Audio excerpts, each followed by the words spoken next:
తొలిసారి కళ్ళు తెరిసి స్వప్నమే కన్నా హృదయం ఎక్కడున్నది హృదయం ఎక్కడున్నది నీ చుట్టూనే తిరుగుతున్నది అందమైన పదం ఆడుకున్న వయసే నాలో విరహం పెంచుతున్నది.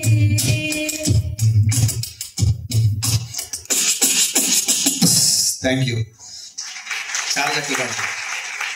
సో అట్లా రిథమ్స్